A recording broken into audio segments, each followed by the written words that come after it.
Level of exam technician का कैसा रहेगा? एएलपी के जैसा ही रहेगा या फिर थोड़ा सा हार्ड आएगा? कुछ बातें बता रहा हूं, आपके लिए टेक्नीशियन भी एक अच्छी जॉब बन जाएगी अगर आपका उसके लिए थोड़ा सा विचार अलग है। देखिए, पिछले साल की कट ऑफ मुंबई की ये रही थी, जिसके अंदर आप देख सकते हो कैसे कैसे। हालांकि थोड़ा फायदा आपको ये मिल जाएगा कि यहाँ पर सभी पोस्ट जो कि थर्ड ग्रेड की है उसमें आईटीआई मांगा था। और मेडिकल की चिंता किसी को करनी नहीं है, क्योंकि इसका मेडिकल।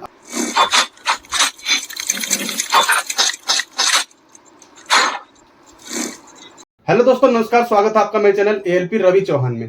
19 दिसंबर से भारतीय रेलवे में टेक्नीशियन का एग्जाम होने वाला है, जिसमें 3 प्रकार के कैंडिडेट, टेक्नीशियन थर्ड ग्रेड वाले जिसमें केवल ओनली आईटीआई कैंडिडेट बैठने वाले हैं, टेक्नीशियन ग्रेड 1 और 10+2 वाले कैंडिडेट बैठेंगे और एग्जाम देंगे। वीडियो के अंदर जो इंपॉर्टेंट टॉपिक कंसिडर किए जाएंगे, सबसे मेन टॉपिक है क्या सेफ स्कोर रहेगा इतने बचे हुए दिनों में, कैसे अपने आप को तैयार करें उतने सेफ स्कोर तक के लिए। 2018 में फाइनल लिस्ट जो आई थी टेक्नीशियन की, जब एएलपी और टेक्नीशियन का एग्जाम इकट्ठा हुआ था, तब क्या स्कोर रहा था। सिकंदराबाद और मुंबई की मेन कट ऑफ लिस्ट आज आपके साथ में हम शेयर करेंगे। ऐसे बच्चे जो एएलपी का भी एग्जाम देंगे और टेक्नीशियन का भी एग्जाम देंगे, तो ऐसे समय में इन दोनों को कैसे इकट्ठा तैयार कर सकते हो, कौन सी किताबें आप ले सकते हो, इस पे बात करेंगे। टेक्नीशियन का जो ये एग्जाम होगा, मात्र एक एग्जाम, इसका लेवल क्या एएलपी के एग्जाम के लेवल के बराबर आएगा? जो ओनली आईटीआई कैंडिडेट्स हैं, जिन्होंने केवल टेक्नीशियन का फॉर्म भरा है, क्या उनको अब की बार इसमें फायदा मिलेगा? लेवल ऑफ एग्जाम टेक्नीशियन का कैसा रहेगा? एएलपी के जैसा ही रहेगा या फिर थोड़ा सा हार्ड आएगा? कंपटीशन कितना है, ज्यादा रहेगा या कम रहेगा, इस पे हम बात करने वाले हैं। जॉब प्रोफाइल के बारे में भी थोड़ा थोड़ा हम बात करेंगे, कैसी जॉब प्रोफाइल रहती है, कैसे प्रमोशन रहता है, कैसे कैसे आपका मेडिकल रहने वाला है, आपको एग्जाम के दौरान कैसे पेपर को अटेम्प्ट करना है ताकि ज्यादा और सही आप अटेम्प्ट कर पाओ। कुछ की पॉइंट्स जो हमने एएलपी के दौरान बच्चों में कमियां देखी, आज आपके साथ हम शेयर करने वाले हैं। सबसे पहले बात कर लेते हैं उन बच्चों के लिए जिन्होंने एएलपी का भी एग्जाम देना है और टेक्नीशियन का भी एग्जाम देना है। देखिए, टेक्नीशियन का जो एग्जाम है, जिसकी तैयारी आप अभी कर रहे हो, उसके अंदर भी यही एग्जाम होना है जो आपका सीबीटी 1 के अंदर हुआ था।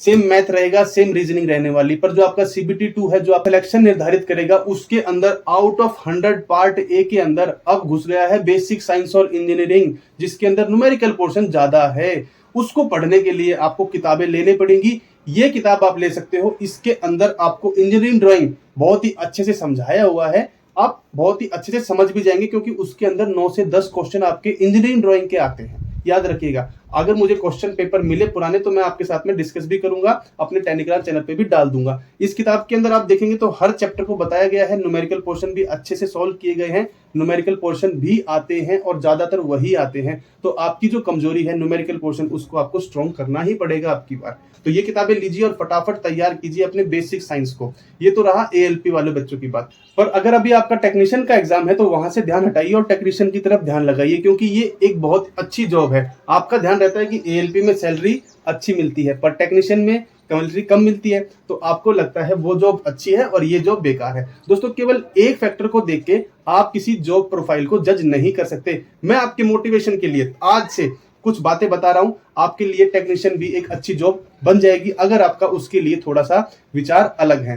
देखिए, सबसे पहले अगर आप चाहते हो कि मैं रेलवे के अंदर आकर आगे भी पढ़ाई करूं, बस मेरा एक बार पैर फंस जाए, तो ये आपके लिए जॉब बहुत ही अच्छी होने वाली है, क्योंकि इसमें आपके पास में एक रोस्टर मिलेगा, आपकी 8 घंटे की ड्यूटी रहेगी, आपको पता रहेगा मुझे दोपहर को, सुबह या शाम कब जाना है, उसके हिसाब से आप स्टडी कर सकते हो। आपकी फैमिली है, आप फैमिली के लिए भी एक अच्छा टाइम निकाल सकते हो।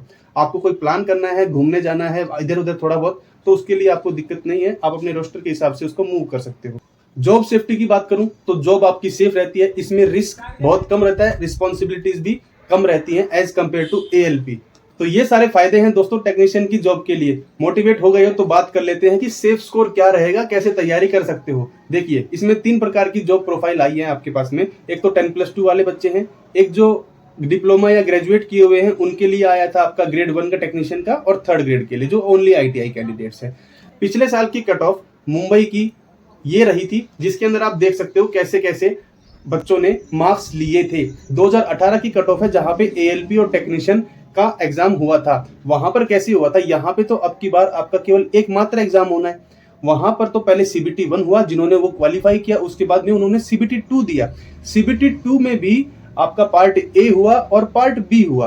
पार्ट बी था ट्रेड टेस्ट, जो कि बच्चों ने जिन्होंने पास किया वही बच्चे उन्हीं का एग्जाम पार्ट ए वाला चेक हुआ। और ये जो मार्क्स देख रहे हैं आप, ये पार्ट ए वाले बच्चों के हैं, जो कि किसी किसी में आपको दिखेंगे 40 भी हैं। वेल्डर थर्ड ग्रेड 40 149 सीआर के अंदर 40 भी दिया हुआ है। पर किसी किसी में आप देखेंगे, जैसे कि ये वेल्डर टेक्नीशियन वर्कशॉप का है, इसका 80 के आसपास स्कोर आया हुआ है, इसमें दिख रहा होगा आपको। ठीक है, तो ऐसे बच्चे भी है, पर इनका एग्जाम तब क्लियर हुआ, इनके मार्क्स ये तब के हैं जब उनका part B trade test pass हुआ। यहाँ पर आपके पास में CBT 1 में कोई ट्रेड टेस्ट नहीं है। ये रहा सिकंदराबाद का, इसमें भी आप देख सकते हैं क्या कट ऑफ रही थी दोस्तों। इसके अनुमान लगा लीजिए कि अब जब केवल एकमात्र एग्जाम होना है जिससे आपका सिलेक्शन डिसाइड होना है, तो क्या कट ऑफ जा सकती है। इस पूरी PDF को मैं अपने टेलीग्राम चैनल पे भी डाल दूंगा और इंस्टाग्राम के ब्रॉडकास्ट चैनल पे भी डाल दूंगा, वहां से आप डाउनलोड कर लीजिएगा और देख लीजिएगा कि कैसे कैसे कट ऑफ रही थी। और अब की बार आपको इनसे मान लीजिए 6-6, 7-7 नंबर ज्यादा ही लाने पड़ेंगे, क्योंकि अब की बार ट्रेड टेस्ट वगैरह है नहीं, बच्चे छटेंगे कम और यहाँ पर बढ़ेंगे ज्यादा, तो कंपटीशन तो होगा। हालांकि थोड़ा फायदा आपको ये मिल जाएगा कि यहाँ पर सभी पोस्ट जो कि थर्ड ग्रेड की हैं उसमें ITI मांगा था, तो वो बच्चे फॉर्म नहीं भर पाए जिन्होंने डिप्लोमा या BTech किया हुआ है, तो आपको इतना फायदा मिलेगा। पर 2018 में भी इन्हीं पोस्ट के लिए ITI ही मांगा गया था, तो कंपटीशन कम नहीं होगा। बात करते हैं जो ALP का एग्जाम ऑफ लेवल अभी हुए हैं नवंबर के अंदर, क्या टेक्नीशियन का ही इसी स्तर का आएगा? नहीं भाई, लेवल ऑफ क्वेश्चन अगर इसी स्तर के आएंगे तो कट ऑफ बहुत ज्यादा हाई जाएगी। इसीलिए मुझे जो लगता है, मेरा पर्सनल ओपिनियन ये कहता है कि थोड़ा सा हाई लेवल ऑफ क्वेश्चन जा सकता है, जैसे कि SI का है, क्योंकि वहां पर भी एक ही एग्जाम होना है और आपका भी एक ही एग्जाम होना है, तो आपको अच्छे लेवल का प्रिपेयर करना ही पड़ेगा। अब बात कर लेते हैं एग्जाम के दौरान किस तरह से आप अच्छे अटेम्प्ट और अच्छा स्कोर पा सकते हैं। सबसे पहले जैसे ही आप एग्जाम देने बैठे, आपको जो लैंग्वेज सेलेक्ट करनी है उसमें गलती नहीं करनी है। बच्चे क्या करते हैं, लैंग्वेज सेलेक्ट कर लेते हैं इंग्लिश या हिंदी, पर उनको जो क्वेश्चन करने होते हैं, जो मैथ की हिंदी में उनको स्टेटमेंट्स नहीं समझ में आती, जो टेक्निकल वर्ड्स होते हैं, तो फिर वो स्विच करते रहते हैं लैंग्वेज को। तो स्विच करने में 4-5 सेकंड अगर आप हर क्वेश्चन में कर रहे हो तो आपकी 2-4 मिनट तो वैसे ही खराब हो जानी। तो लैंग्वेज वही सिलेक्ट करके रख लो जिसमें आप क्वेश्चंस को पढ़ते हो अभी मॉक टेस्ट पे, जिन पे तैयारी कर रहे हो। साथ ही साथ क्वेश्चंस की रीडिंग आपको आसानी से करनी है, थोड़ा जल्दी जल्दी करनी है, समझ समझ के करनी है। अगर आप एक ही क्वेश्चन को 2-3 बार रीड कर रहे हो तो फिर फायदा क्या है, ज्यादा टाइम लगने वाला है। दूसरी चीज, आपको क्वेश्चन आता है, आपने टिक भी कर दिया है, आपने उसको रिव्यू में डाल दिया, आपको उसको करना है सेव और नेक्स्ट। ऐसे क्वेश्चंस को रिव्यू में डालना है जिसमें आपको 50-50 लग रहा है कि ये क्वेश्चन थोड़ा सा मुझे अभी इस पे टाइम चाहिए। ऐसे क्वेश्चंस को रिव्यू में डालिए और फिर बाद में आखिरी के समय में जब समय मिले तब रिव्यू से लाइए और फिर उनको जब कर दो तो उनको सेव और नेक्स्ट पे करो, तभी वो आपका मार्किंग के लिए चेक होगा, तभी आपको उसका नंबर जुड़ेगा। टाइम मैनेजमेंट आपको करनी है। ALP में बच्चे यही गलती कर रहे थे, क्वेश्चन आते आते भी वो टाइम मैनेज नहीं कर पाए, इसलिए क्वेश्चन की रीडिंग अच्छे से कीजिए और अभी जो रिवीजन कर रहे हो उसको अच्छे से करना है। जितना पढ़ चुके हो, थोड़ा बहुत नया करंट वगैरह पढ़नी है तो पढ़ लीजिए, पर जितना आपने अभी तक पढ़ लिया उसको रिवाइज जरूर करके जाना।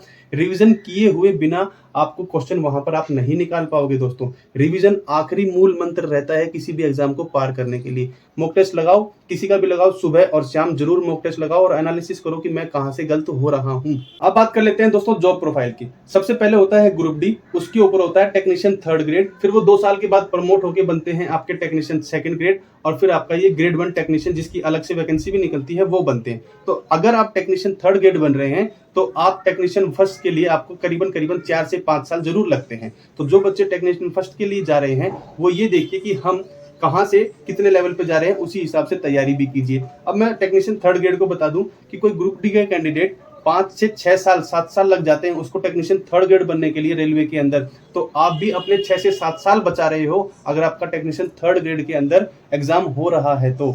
ठीक है, तो इसके ऊपर ढीला मत छोड़िए। और साथ ही साथ बात कर लूं कि सिलेक्शन प्रोसीजर क्या है, तो इसके अंदर आपको पता है एक ही CBT 1 होना है, उसके बाद में आपका डॉक्यूमेंट वेरिफिकेशन होगा जो आपके पास में सबके पास रहते ही हैं, और मेडिकल की चिंता किसी को करनी नहीं है क्योंकि इसका मेडिकल आसान ही होता है और सभी बच्चे क्लियर भी कर देते हैं। A2, B1, B2, A1 category किसी की रिक्वायरमेंट होती नहीं है, बहुत ही कम जिसकी A2 की भी रिक्वायरमेंट है, नहीं तो सभी B1, B2, C1, C2 ऐसी रिक्वायर्ड और सभी बच्चे मेडिकल क्लियर कर ही देते हैं। तो इसीलिए आपको ज्यादा चिंता करने की आवश्यकता नहीं है। बस आपका लिए मेन जो पढ़ाव है वो बस ये है, ये पार कर दिया तो सिलेक्शन आपका, जॉब आपकी, ड्रेस आपकी। तो दोस्तों वीडियो अच्छी लगी हो तो लाइक कीजिएगा और अपने दोस्त के साथ में शेयर भी कीजिएगा। पहली बार चैनल पे आए तो चैनल को सब्सक्राइब कर लीजिए क्योंकि आगे आने वाले NTPC में भी हम आपके साथ में बात करेंगे, ग्रुप डी वाले में भी बात करने वाले हैं। जय हिंद, जय भारत दोस्तों।